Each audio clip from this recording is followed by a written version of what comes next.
Hey, I just finished reading First Enoch, and I really want to talk about it. So do you want to have that conversation? Dude, why are you always coming with this weird stuff? It's not in the Bible for a reason. Just get out of here.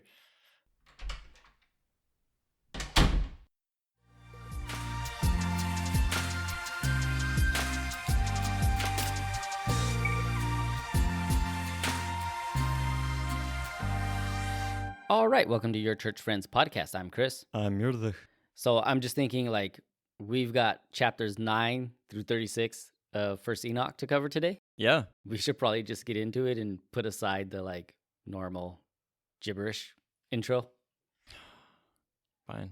Unless you really had something you want to talk about. No, I don't know. Just the fact of we should just dive into it and just the normal gibberish stuff happened before because I was introducing you to what a mukbang video is. Yes. Which it sounds bad. It is bad. I don't recommend it. Mm-hmm. But human nature means that you probably paused this and you went to go. So I'm sorry for exposing you to that as well. Yeah, it was pretty awful. It's just people eating in a video. Very noisily. Very loud, though. You could hear every single chew and crunch. And it was an interesting way to start off a conversation. It honestly made... It got you all choked up. It honestly made me very frustrated. I hate eating noises. So I know they said no intros, but just I needed a little breather before we dive in because I'm probably going to be really angry at these watchers right now. You'll have God's judgment with you. Over here eating everybody's animals. Yeah. To get into it, I want to track backwards a little bit. Yeah. With Mount Hermon. Yes. Or Hermon, however people want to pronounce it. It is the tallest mountain in ancient Israel.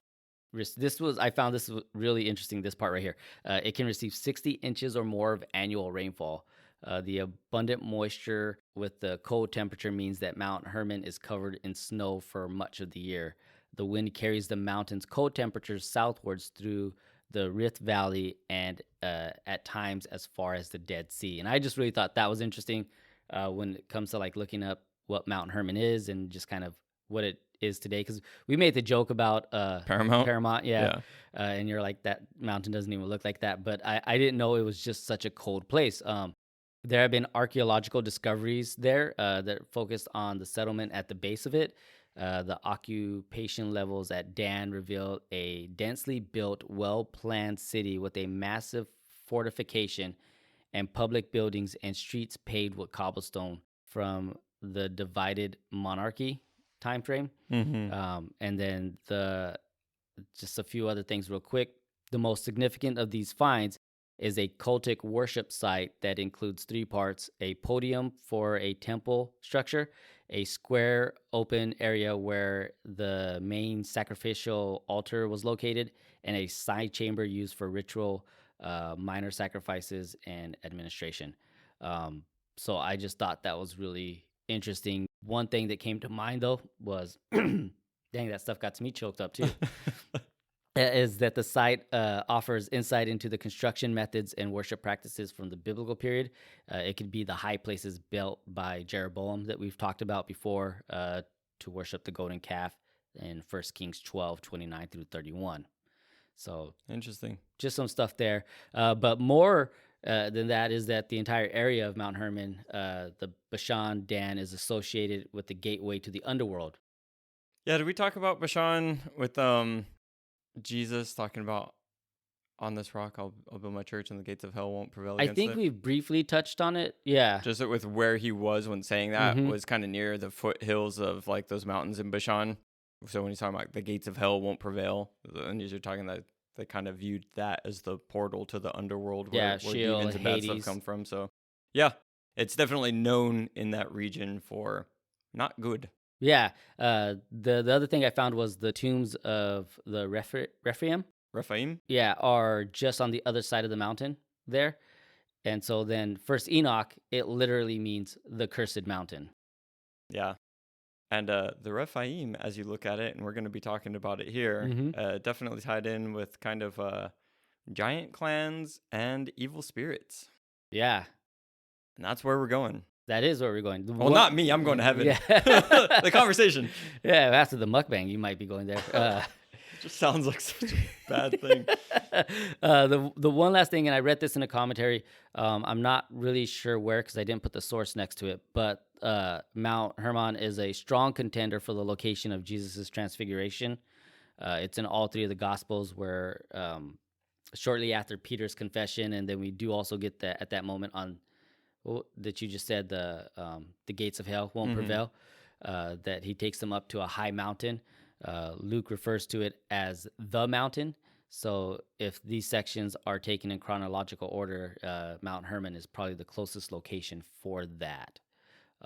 So yeah, that's just a little bit about Mount Hermon, especially when we get talking about like what you mentioned last week, the Michael Heiser's book, Reversing Hermon. So yeah, I just want to bring a little bit into that and get into it before we get into the Book of Watchers Part 2. Yeah. I know you said all kinds of stuff, but my brain is still stuck on that first thing of there being snow. Because when I first looked it up and I sent you the picture, it was all grassy. I was like, Mount Hermon is nothing. Like, it's not big. And then you said snow, so I looked it up again while you were talking. I was like, oh, that's actually a legit mountain. So the more you know. The more you know. So I guess we're just going to spend time on big introductions anyways. No, that was good. Yeah, but jumping in 1 through 36, right? So this is Book of the Watchers. We made it 1 through 8 last time. And kind of, we stopped partway through a section because 6 through 11 is a main section. Right, we had that 1 through 5 as the introduction. Then 6 through 11 is kind of the next section. So we're going to do 9, 10, 11, kind of wrapping up that. Then we'll get 12 through 16, which is the next chunk. And then 17, 19, and then 20 through 36. So it's kind of split into, was that 4 or 5 sections right there? Yeah, within itself. Yeah, so we're kind of jumping into the middle of a narrative, coming into chapter 9. So go listen to Part 1. Part 1 as a refresher, at least like the end part of it, to kind of get where we were at with 8 coming into 9. Yeah, I mean, just quickly, we have the angels who had come, introduced a bunch of stuff, and their judgment was coming. Basically, the Watchers, their judgment was coming. And that's where we pick up in chapter 9 is 9 through 11, really, when I looked at it, is God's response to what's happening. He hears the cries of the people that were addressed to the holy ones of God's divine council. So that's in chapter 9. And what is being communicated here is understanding that prayers and petitions to God himself can pass through heavenly intermediaries. So you see that in Job. Job 5:1 says, call if you will, but who will answer you? To which of the holy ones will you turn? And then it's also in Revelation, we see 5:8, it says, and when he had taken it, the 4 living creatures and the 24 elders fell down before the Lamb. Each one had a harp, and they were holding golden bowls of incense, which are the prayers of God's people. Oh, Revelation 8:4 too. The smoke of incense together with the prayers of God's people went up before God from the angels' hands. So there's a lot of that. Which goes to what we were talking last time.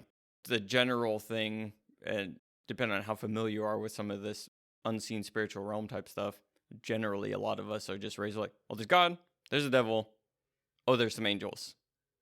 Somehow there's demons in that mix. Yeah. But that seemed to be only Jesus Day, and then maybe that movie The Exorcist, right? Like, you know, it's really vague on what's going on. But when you're bringing that, it's just like the angels interacting, right? So you would have Daniel, and Daniel's like praying out to God, and what's God's response? Michael shows up.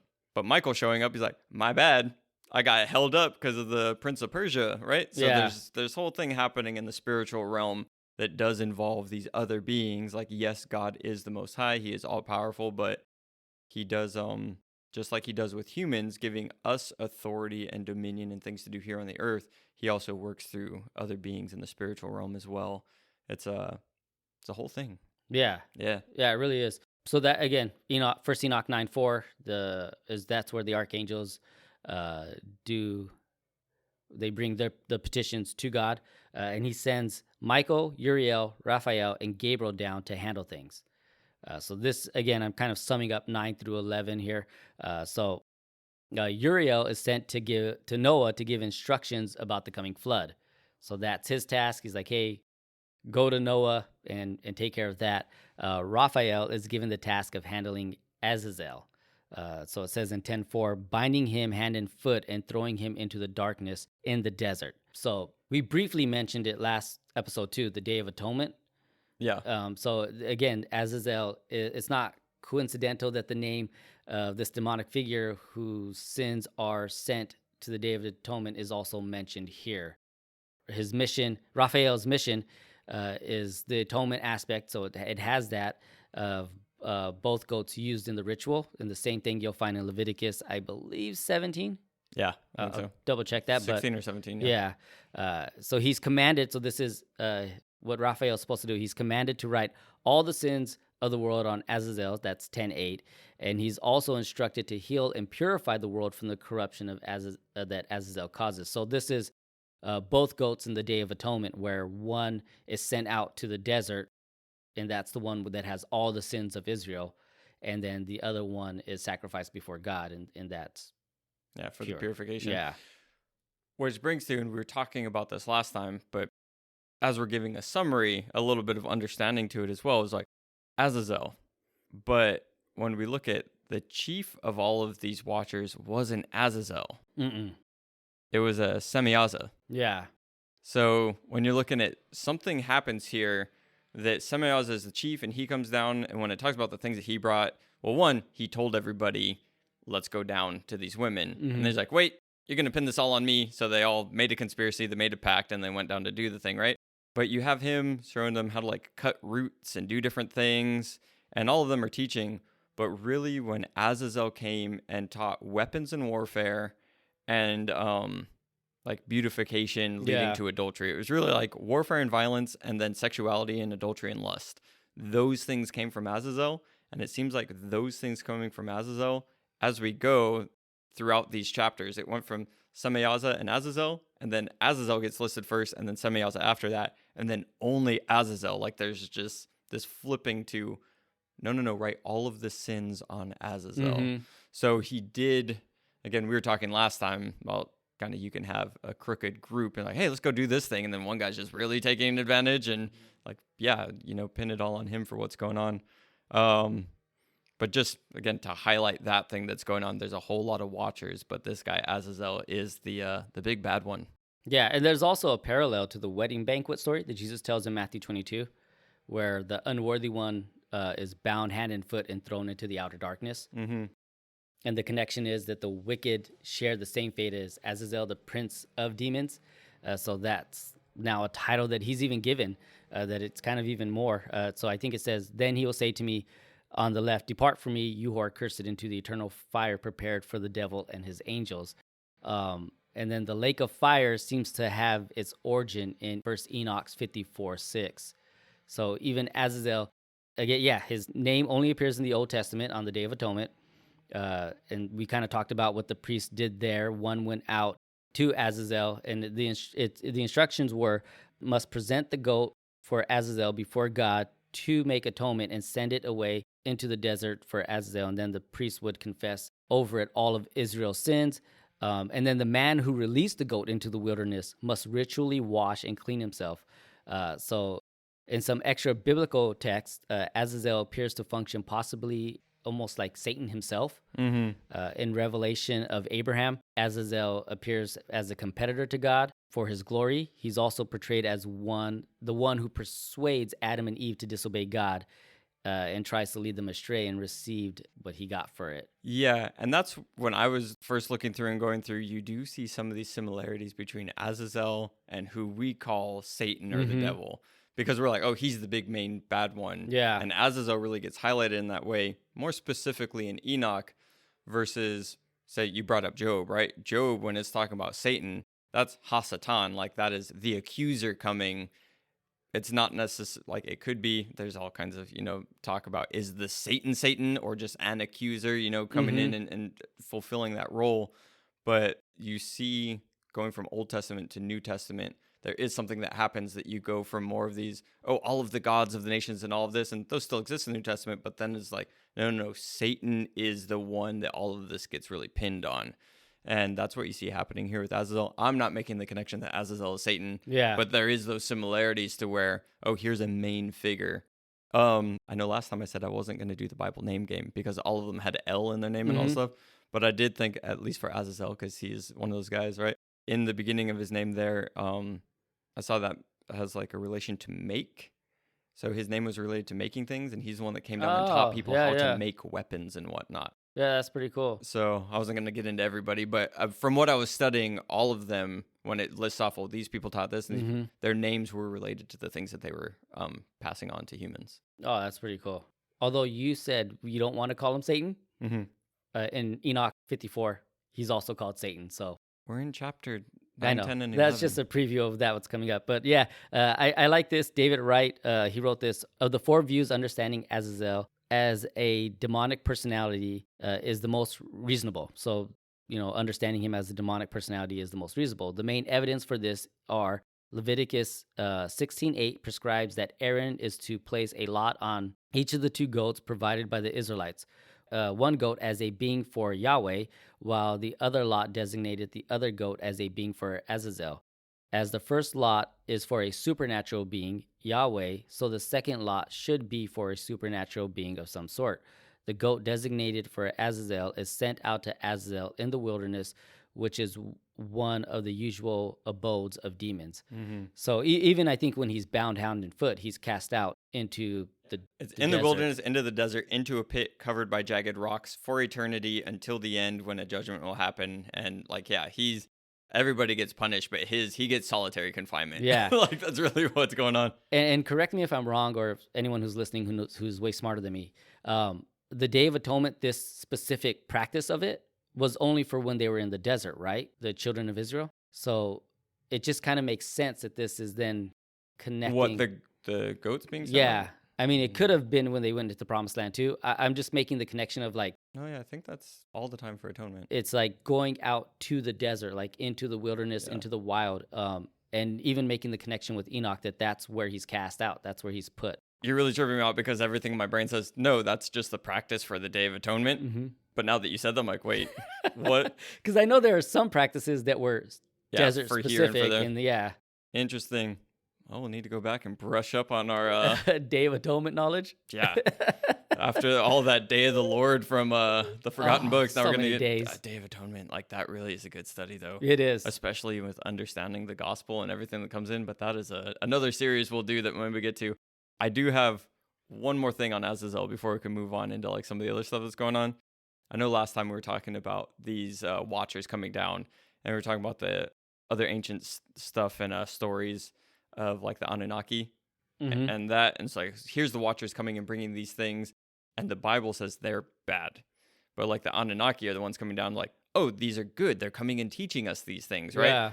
And it's the same thing. One of the biggest parallels that I found when studying is that what's Azazel's story and what's relayed with him here is most with Prometheus. Yes. So when you look at Prometheus, he's the guy that generally, he brought fire down from the gods, right? And kind of taught some stuff, and he taught some other things along with that. And he's the light bearer, right? If you look at Prometheus, and maybe if you look at Lucifer, the light bearer, and just these different parallels. But when you see things outside of the Bible, some of these characters tend to be oh, wow, they did a good thing of bringing these things to us from what the gods had. Because those gods are mean and they're keeping the stuff. But here's one that did something for the humans. Which kind of makes me think of, what's that Disney one? Maui? Oh, yeah, yeah. He sings that whole song and he's oh man, I've sprouted the trees for you and I brought this and I brought this. And he's I'm the guy that did all that for you. So it's kind of that type of figure. Yeah. So worship me for it, Right. But Prometheus, when you look at these 2 stories, and when I was looking, they're well, was Enoch kind of cribbing and taking from the Prometheus story? Is there something that existed that the Prometheus story was taken from the Enoch story? From everything, when you're doing more of a textual analysis of things, we only have evidence that Prometheus story written down and existing as a story is older than Enoch. To say that, it was taking from an Enochic story, then you're presuming that something existed that we don't have evidence for. Right. And there's nothing really in the languaging of it that shows that there was a roundabout. Plus, in Scripture, as we've talked about a lot, is that there are a lot of times when in the Old Testament, they would take things of the surrounding beliefs of the surrounding people and say, you think this is what happened, but let me correct it for you in view of Yahweh to give you the right view of it.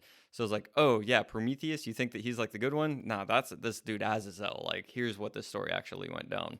So yeah, I just wanted to bring that up. So if you're familiar with Prometheus at all and some of that rough parallels in that story to Azazel, so you might be able to think like, okay, bring that in. Yeah, and that's why he gets solitude, confinement. Yeah, so that was another thing in Prometheus, right? So Mm-hmm. Zeus gets mad. He's like, what did you do that for? And catches him and he's like, all right, well, I'm going to bound you up to the side of a cliff. And then Prometheus just keeps running his mouth and doing all this stuff.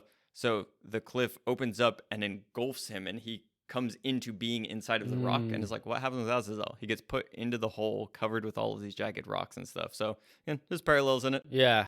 So the next thing then is Gabriel. So we'll get into him. Gabriel is given the job of destroying the Nephilim and the giants. So 9, 10, he does not directly do it, but he does it by putting them against each other until they are destroyed by the flood. So that's in 1 Enoch 10, 9 through 10. Mm-hmm. Then Michael is sent out to capture and bind Semiaza and the other sinful watchers. So this is where we get into Semiaza was the leader running the show, like you mentioned, but Azazel got way more of the kind of punishment. But Michael comes in, he binds them, he imprisons them into the abyss until the day of the Lord, where they will be judged. And That this sounds real familiar. does take us to 2 Peter, which we already covered in the Forgotten Books. And he also makes the same claim, so I'll read it.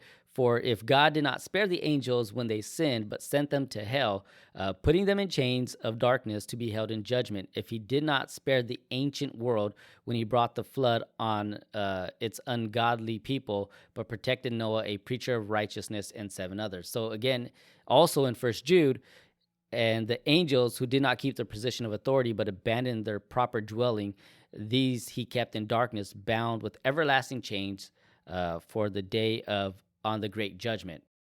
Revelation also parallels this when it talks about the binding of Satan. So there we see the 4 angels given their jobs, archangels. Right. And this is what we were talking about before recording today, of just First Enoch parallels a lot of stuff and fleshes out a lot, whether you're looking at those things that you just talked about or earlier on in the story when it's talking about Genesis 6 and kind of all that. And still what we're into with this beginning part of the Book of the Watchers and what's happening towards like, oh, very little detail is there. What am I supposed to do with that? And then Enoch really gives like, well, here's some stuff that you can do with that. I don't take First Enoch as like, here's the legit history of the world and what happened. However, we do know that the New Testament authors were familiar with First Enoch. Mm-hmm. So the fact that they're kind of like paralleling what's being said and whatnot is like, okay, it was in the common thought of the time and they weren't coming against it. So I don't know. I allow it into my little universe of thought of, okay, that fleshes out the story. I don't need to live by it, but I'm glad I have it. Yeah, one of the things I read too was that the book of Matthew parallels Enoch more than a lot of the other books. It was almost to like at least the book of the Watcher, or maybe the whole book as a whole. But it was saying that it didn't know if, again, when we get into like who influenced who, if it was Matthew that was influenced by Enoch, or the author of Enoch who was influenced by Matthew, or if both of them were influenced by an outside source type thing. But they do parallel a lot of from each other. Right. And so you're talking about which one is influenced by who.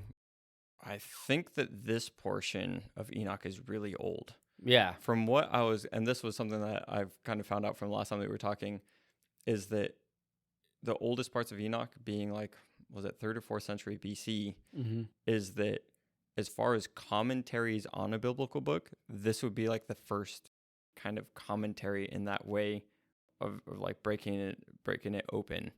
Because by the time that this was written, Genesis had been written and was considered like written scripture. So then the next oldest, closest thing that we have referring to a thing and really extrapolating it out would be First Enoch, which is what makes it unique. Yeah. Because later on you get like the Targums and different stuff where they do some different teachings, but this kind of was the first in a way. Anyways, just little details floating around in my head. The other last thing I'll talk about in this section is that you also see a mention of 4 angels, archangels at least, and in the Bible you only get 2. You only get the 2 of them, Michael and Gabriel. So here we've learned there's Uriel and Raphael, which in some translations of First Enoch, mine got put into just being Suraphel. So there's 3. But it has the footnote of like Suraphel also being 2. So I'm not sure what happened there. I really didn't care with everything else we're covering. It's just like, why did you only say one of them? I'm like, okay, well, they had a task to do nonetheless. But coming from all of those angels and coming in, right, then it gets into this thing of, at the end of that, talking about the righteous ones will escape and they'll become the living ones and they'll multiply. They'll become tens of hundreds and thousands, and right, they're going to find blessings, and then just everything planted with trees will be blessing, and all of these good things happening after the evil is wiped out. And it really is talking about like all injustice and all defilement, all oppression, all sin, all iniquity is removed from the earth. And it gives almost this end times, like, here's what's going to happen when it's all removed. But he does it in a way that it cuts out how much, like a lot of prophecy does. I've heard of prophecy almost being like mountaintops, that a lot of times you can see the mountains, but you can't see how much distance is really between them. Oh, gotcha, yeah. So it's kind of like, here's like, hey, these things are going to happen. And it's like, and then all of the sin is gone, and it's going to be like this. And you don't see the distance between those, because obviously we're still living in a world where there is oppression and defilement and sin and whatnot. And so that completion of the kingdom coming for the righteous ones hasn't fully taken place, but this was definitely steps towards that thing taking place. Right. Yeah. Yeah. Then we get into chapter 12. So that shifts things over to Enoch. So now Enoch is kind of the main and center of everything. And first Enoch 12 through 16, the watchers plead with Enoch to ask God to have mercy on them and their children, the giants. They aren't really repentant, and neither are the giants, but they just want a lesser punishment. Sounds familiar. Right? I learned it from them. Yeah. So that Enoch travels to areas around Dan and Mount Hermon, both associated with the evil and corruption of the Nephilim. And from there, he accesses their prison, and then he brings their what they're talking about to God, and is told that due to their continued rebellion and wickedness, they will have no mercy, and the punishment is forever. So that's their Father Stephen DeYoung. He relates this to 1 Peter 3:18 through 20, and that reads, "For Christ also suffered once for sins, the righteous and the unrighteous, to bring you to God. He was put to death in the body and made alive in made alive in the spirit. After being made alive, he went and made proclamation to the imprisoned spirits, to those who were disobedient long ago, when God waited patiently in the days of Noah while the ark was being built." Yep. So he ties that verse into the same thing that just happens here. And then he says this about it. The somewhat cryptic reference in 1 Peter to Christ's proclamation to those imprisoned from the day of Noah in Hades is a reference to Christ fulfilling this pattern from 1 Enoch. The gospel is the preaching of Christ's victory over the demonic powers, sin, and death. Christ proclaimed the victory to the imprisoned fallen angels to proclaim their doom as Enoch had, though now that doom was fulfilled. So basically, he's tying it in and saying, now Jesus went and did it, and it was like, we won, and we're proclaiming victory over all of you guys, and this is the punishment that you're having. Yeah, I like that tie-in. Can I jump back? Yeah, go for it. So, chapter 12, verse 1. No, you gave a really good summary of it. And it's like, yeah, that really is what happened. But really coming in 12:1, I like it because just like the previous to Genesis 6 and really broke that up, 12:1 and 2 really gets into earlier in Genesis, like, and there was Enoch, and he walked with God, and then he was no more. So 12:1 pops in. So sorry, the funny part was I have in my notes, read verses 1 through 3, but I was like, I'm just going to skip it and go through the rest of the thing. So I guess we're going to read 1 through 3 anyways. Well, just, again, you gave a really good everything there, but I like it because it's taking the thing that we're familiar with and going, hey, look at this. So, and then he was no more, as Genesis puts it. And 12:1 picks up, now before these things happened, Enoch was hidden, and no one of the children of the people knew by what he was hidden and where he was, right? He was no more. Where'd he go? And verse 2, and his dwelling place as well as his activities were with the watchers and the holy ones, and so were his days. And I, Enoch, began to bless the Lord of the mighty ones and the King of the universe. All right? So there's like, where did he go? And it's like, well, he was taken up, and his dwelling place and what he was doing, he was now interacting in this sphere with the watchers, the holy ones. And then as we progress further into this watchers coming really into the throne room, which that's some fun stuff to look at. Yeah. And what I really points out here too is like this is where that portion right there is where you actually have Enoch talking. Yeah, and Enoch. Yeah, I Enoch for the very first time within the book. So it does bring out like, yeah, what happened after he was no more, and then boom, here's the continuation of it. Like you said, there's the throne room of God, the vision of God's throne, and that's in Enoch 14 and 15, and that there's comparisons between Daniel 7 there. Enoch's vision is set in heaven and includes heavenly beings like the throne vision in Revelation 4, while Daniel's vision is not set in heaven and includes more earthly things, images of beasts with human features. There's also the fiery cherubim, that's Enoch 14:11, and the 10,000 times 10,000, that's Enoch 14:22. Additional angelic beings being identified as holy ones who never left the presence of God. That's chapter 14, verse 23. So that's 14 and 15 right there. I don't know if you want to get into more of those cherubim and. No, we talked about last time, just to look at, there's these different things that get labeled. I think I was saying that cherubim, it seemed to be that those were like throne room guardian type. So it makes sense that in this vision, that's where you find the cherubim or around the throne room. But yeah, man, just the vision when he's there, and it just keeps going deeper. There was like, I saw these things, and there's the stars and the lightnings, and then it looked like there was this building, which was made of white marble, and there's mosaics of white marble. The floor was crystal. The ceiling was like that path of the stars and lightning between which stood the fiery cherubim, and their heaven of water, flaming fire surrounded the walls, and its gates were burning with fire.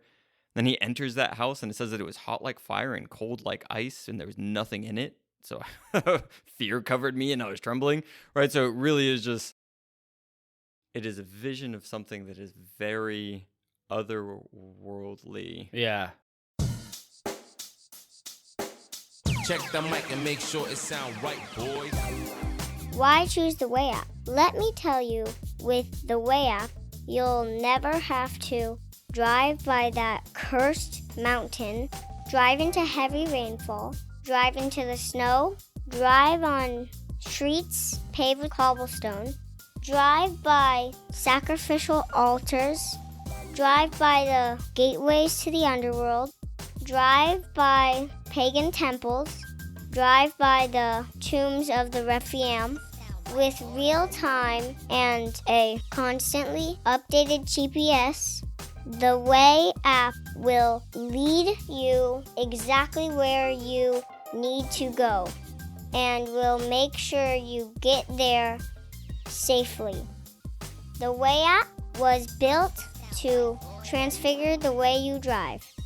Never be led in the wrong direction again.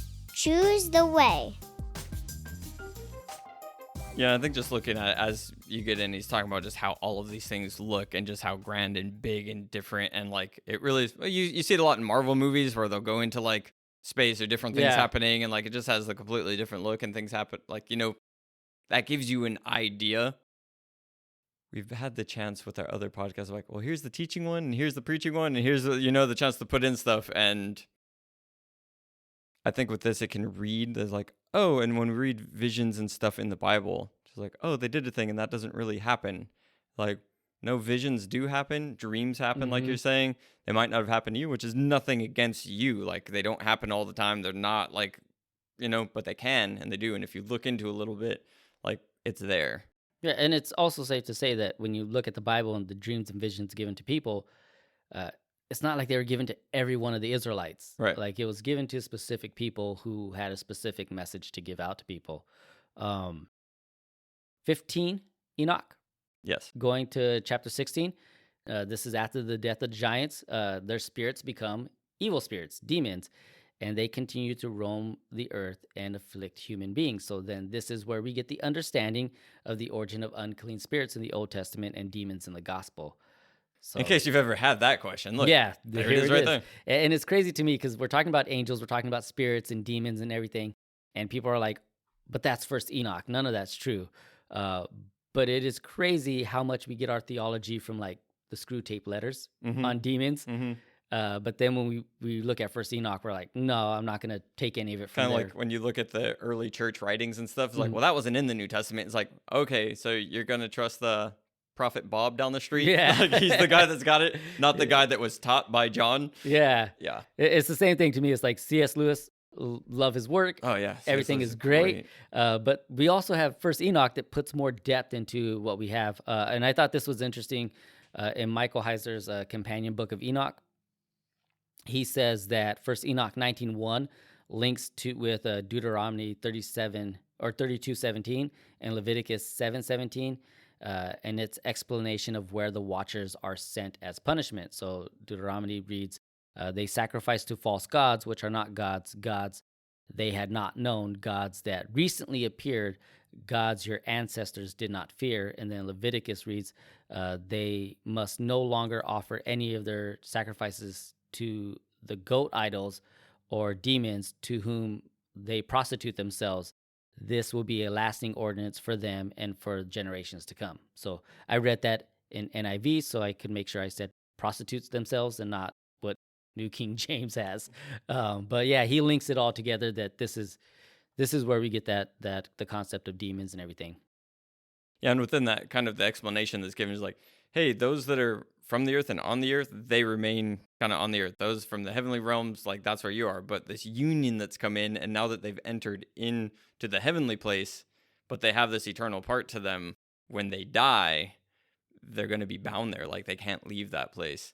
Yeah, which I thought was interesting. Also tying into things that you brought in, that was it Michael or Raphael like started wars between them? Raphael.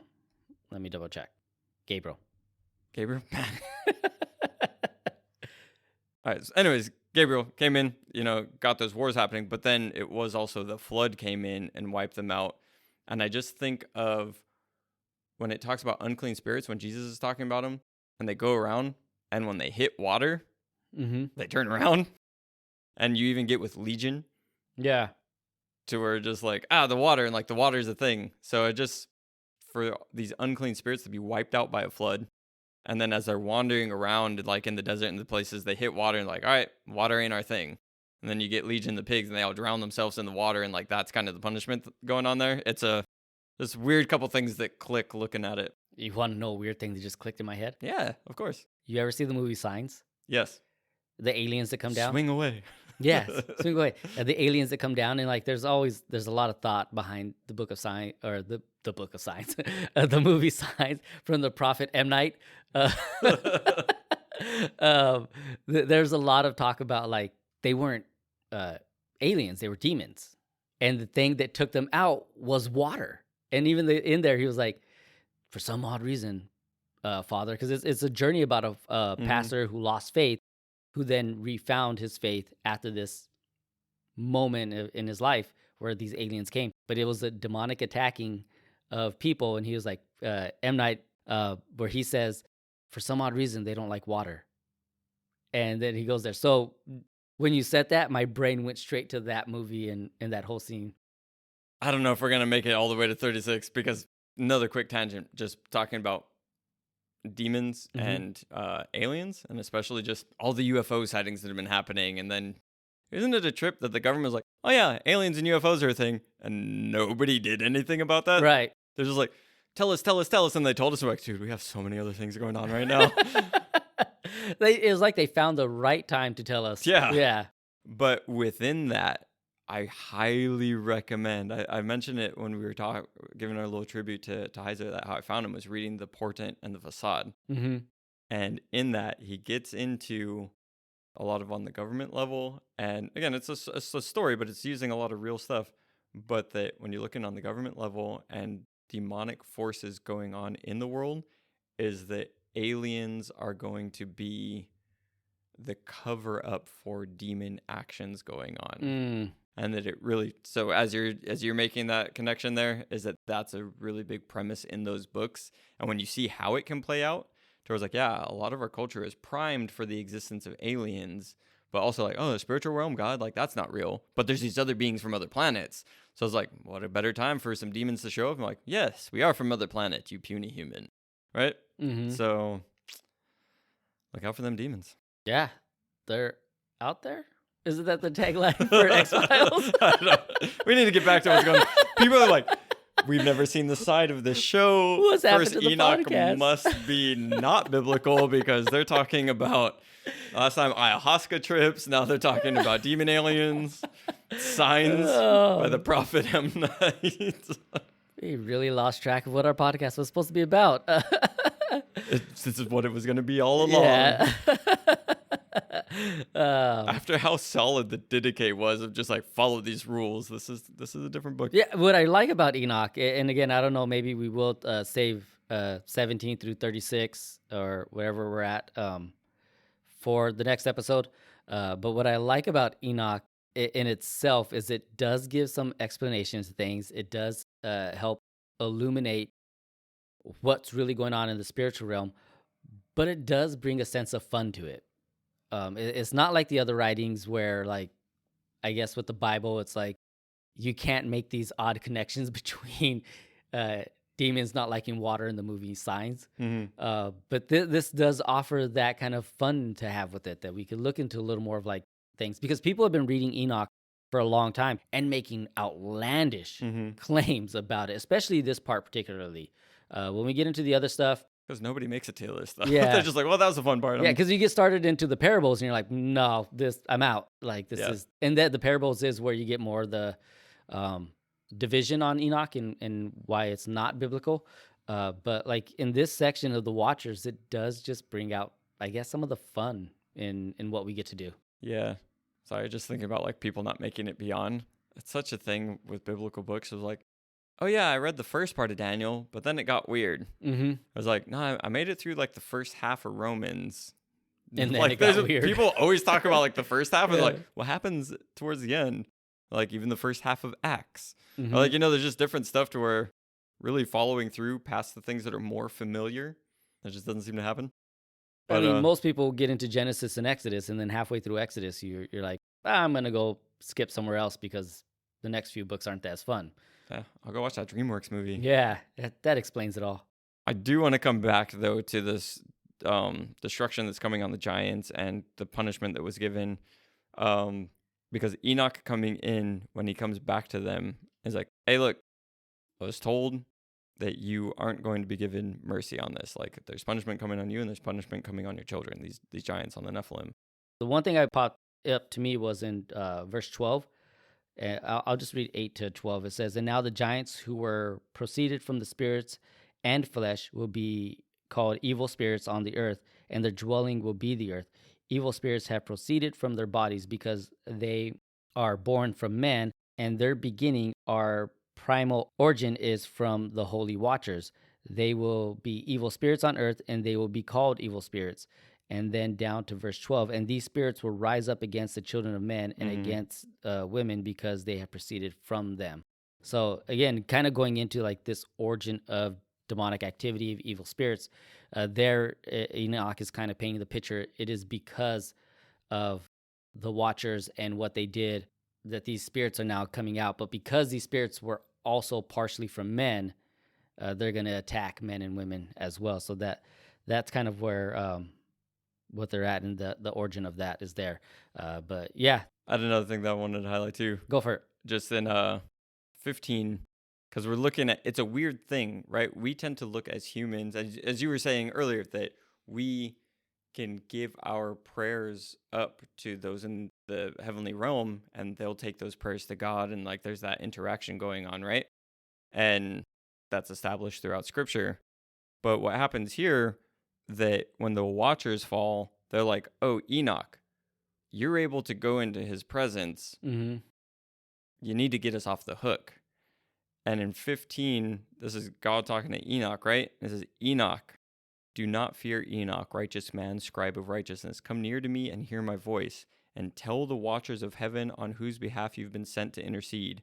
It would be good for you to intercede on behalf of men, and not man on your behalf, right? It's just like you're supposed to be interceding on their behalf, and you're screwing up, and then you're sending him here. Like, this is all backwards on what's going on. And then goes on, for what reason have you abandoned your high, holy, and eternal heaven and slept with women and defiled yourselves?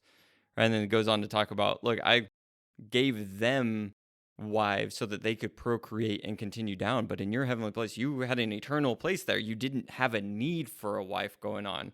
And you just look at like, you gave up what you had. You didn't appreciate the thing you had. And you went and not only like you defiled yourself, but then you brought all of this upon them.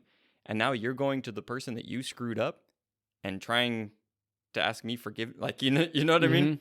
It's a weird thing going on. Yeah. And in it, you just see like that what they brought on was that total corruption. And again, it goes back to what Peter said, the abandoning of their posts, that they abandoned what they were supposed to be doing and chase after something. And again, it hits the similar notes of what the Bible kind of shows us of like sometimes we abandon what we're called to be for earthly pleasures, for what looks desirable. Adam and Eve, it was pleasing to the eye. And that concept of pleasing to the eye is then like marched throughout almost all of the next 5 books of something was pleasing to the eye. They shouldn't take it, but they went after it anyways. There's even the story of the 2 tribes, I guess it was like 2.5, that decided to not go into the promised land. Right. And they're like, they looked at this land and it was pleasing to their eye. And they decided it shouldn't. And this is like one of the first times where like the people had got on Moses's case and annoyed him a lot. But this is like the first time where he was like, no, what you're doing is wrong. And compares it almost to the day of like, this is why the flood happened. This is why all of this stuff happened. You're kind of compromising on what is more pleasing to your eye than following after what God wants. When we get into like the punishments, and yeah, it seems hard and difficult, but it is these watchers who were supposed to be beings who guarded and protected and watched over, who just went after what they wanted and didn't do what God called them to do. And then you see the contrast of Gabriel, Uriel, Raphael, and Michael, who then follow through on God's plans and in that. So it always, there's always themes of the people who don't, and then the people who follow through. And even in Noah's day, right, there's all the people who are running wild, but Noah was righteous. He follows through. And like my favorite part of Noah's story is the part that says, and Noah did all the things God commanded him to. Just, it is showing the complete opposite of what everyone else was doing at that time. Yeah, so next time we can get into Enoch's journey, like you were saying, like into the heavenly realms and being shown all of these things, and because that's a whole different section away from kind of what's been happening with the Watchers here. But I do think that where you've brought it there about what we can learn from this is, what that obedience looks like, and not going after those desires and not abandoning our post. Because, man, it talks about, in the scriptures, giving up your birthright. Like, what was yours by way of birth? What God was giving to you as being part of his family, and like, you're going to give that up. You see that with Esau, right? He gave up his birthright for a plate of stew. And then that's compared to those who were sinning later on in the New Testament. Like, oh, are you going to do that, with what God's given you? But then it's like, okay, but what does that mean more? And when we look into, well, what was it that these angels came and brought down? And it's just like, well, you're seeing all of the like lust and the war and the violence and the astrology and looking to the creature rather than to the creator, and looking at all these different things. It's good to go through what those angels brought and just like, oh, again, not that this is Bible truth going on, but to be able to look at where could I find that men focusing on these things or having these things and prioritizing these things have led us astray? How are those things taking a role in my life? And what would it look like for me to not be taking part in those things? Because, bringing it to the point of Noah, this is the world that if you were to take this layout, that Noah of the Bible, he's walking around amidst all of this. Yeah. Like, right? There's this interaction going on between the Watchers and the women, and there's the Nephilim, and there's wars going on, and people are going hungry because there's no food because the giants are eating everything. But at the same time, the men are taking part in all of the things that are being taught. And meanwhile, you're part of this lineage that goes back to Adam, as you were talking about, the age ranges that go on there. And it's like, oh, there's something different. And then you have God telling you, no, I need you to listen to me, even to the point of making a boat and you don't know what rain is. Right? You know what I mean? But when you have the whole world around you, because that's what it says, everyone was doing what was right in their own eyes, but Noah was righteous. And his righteousness, he had his wife and then he had his children and their wives. They were able to come into that on the ark. And yeah, when you see like, oh, what was painting Noah's world? And for us to look at what's painting our world and how can we stand righteous in that? Yeah, I think a lot of times too, it's that I really like the way you said that. What's painting the world, and because when you said it, I just thought corruption, Mm-hmm. right? Because that's what was painting Noah's world was corruption, and we get into today. It's like, oh, the world's so corrupt. It's so evil. It's never been as bad as it is today. Yeah, how are you going to stand in that corruption? What are you going to do that's different? What are you going to do that's changes that? And as where Noah had an ark to keep him safe and protected, that ark is salvation that kept him safe. We have Christ in us, living through us, working through us, and his Holy Spirit, not a demonic spirit or a demon, but the Holy Spirit working in us so that then we can bring people like the animals are brought in and Noah's sons and their wives. It doesn't say they were righteous. Noah's righteous, and because of them, they were brought in with him.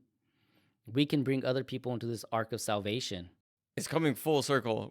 Was it before the recording or on the recording that we were talking about Bashan and In the recording. it was in the recording, right? Yeah, So we're yeah. talking about that, right? And gonna build my church and the gates of hell won't prevail. Mm-hmm. So it's like, yeah, in the midst of it's like how you're saying, bringing people on it. Like, yeah, there's all of this demonic stuff and all the things, but the gospel really changed the thing to where the church being an active force to, as the early church was doing, literally casting demons out of people and bringing them into God's family, and there being the restoration and the reversing of all of this evil, bringing back Dr. Michael Heiser's book of Reversing Hermon. Jesus reversed so much of this stuff so that on the earth, it wasn't ruled by this stuff anymore, but that his church, empowered by his spirit, would go out and reclaim and set things right? Because God made the promise, I'm not going to send another flood. But what happened is better, because rather than all of these men needing to die in a flood, now they can be redeemed from that and live in a new way. It's weird how that came back around. What does it say in Genesis? A lot. Genesis is big. So I know you're looking something up, but I'm just going to keep talking. Go for it. Well, I was, and then you said go for it. Oh, just again, from this, see how using this, at least for me, I can read these things and it inspires me to walk more boldly in my faith and take the things maybe not from Enoch, but the things that we're talking about is like, yeah, let's take these truths of the gospel that we have and the truths of the world that we live in and really walk in that, right? So when I read this, sometimes how you're saying it's interesting, it's fun, it brings light to things, and for me, it makes things interesting in that way. And when things are interesting, probably my ADHD, it starts connecting all the dots, like as people hear in all of the episodes, where I'm just like, the thing. But then I get excited, it's just like, cool. Then I'm amped up to walk in that then. And the fact of sitting here talking with you about it, and then we have other talks with our other church friends and that, right? So it's like, man, we're being motivated by these things to follow God. Mm-hmm. I'm going to preface this with, it's just a thought. It has... Is that not the preface on all of our episodes? I should probably put like that get that heresy alert thing going on, because this might fall into a realm of it. I don't know. Just when you were talking about the water again and Noah and the flood, and the covenant with them was never again will I destroy by water or flood. But then we get in the reverse side of it, that it's no longer water, it's fire that consumes the earth. And for some reason, I just thought the day of Pentecost that the fire came down and consumed them. Well, it's Jesus. He said, I came to set the world on fire, and I wish that it already was on fire. Right. Yeah. And then thinking like, well, the next wave is the church of fire coming down and restoring things and setting things right. And that we should be a wave of fire just engulfing and taking over everything. And that was the plan. And that is the plan. Yep. That we're the fire that goes out and spreads among the nations and wins people back and brings them into that fire, and in a sense does the same thing but reverse or different that happened to the world and the giants, where they were consumed by water and then perished. That this time it being consumed by fire, but it brings life. Again, not fully fleshed out. There might be some inaccurate biblical thoughts in there, but it all dawned on me. It kind of hit when you were talking about it that, man, that's really the image that God's getting here. And then, yeah, with the next episode, we'll get into the journeys into the places that Enoch goes, and then we'll also take a look at the 7 angels. Yeah. I do want to say, just so that it can be done on this one, talking with what you were saying, I agree with that. Like, I like that vision. Again, so much of the stuff, preface everything that I say on all of these episodes of, it's just a thought. Unless I'm quoting scripture, then that's scripture. If I'm quoting someone else, then that's them, and that's up to them on how true. For me, it's a lot of just like, here's how I'm putting the thing together. That's why I like the show, is like, I'm talking with you about things that I'm trying to work through it. I mean, you can hear me talking about the Trinity. I know we just posted the Trinity episode and different stuff. It's like, I try and just be pretty open and honest and still, talk about it and not get hunted down by anyone who's still listening at this point. You guys at least like Chris and put up with me. No, but where was I going with that? Are you talking about the new wave and going back and like resetting all the things in a different way for humans, right? Just like with these watchers and their children, there was no mercy and redemption for them. There is mercy and redemption for men, for women, right? Mankind. And that the gospel going out is that mercy, is that grace to come in. But we're still fighting out against these spiritual forces that are in the world, both these evil spirits that roam around and things happen from there. But then this whole thing started with an evil conspiracy in high places to come down and infiltrate mankind, and then the roots of different kinds of evils that came into our race, so to speak, right? So the church going out, just like, dealing with different demonic stuff that people deal with, different forces, different things out in the world, but then to fight back on the power levels to where a lot of these things are rooted into. I think that with the proliferation of the internet and a lot of the things that have come to light over the past few years about like some of the really heinous big stuff that have been happening within powerful people and systems and different things that are at play, like, well, what's going to fix that? Only the church. Yeah. It's only the church. Yeah. I like that. All right. I'm Chris.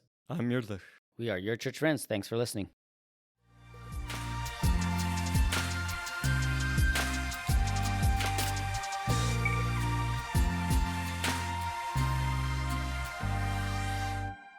Excluded books of the Bible.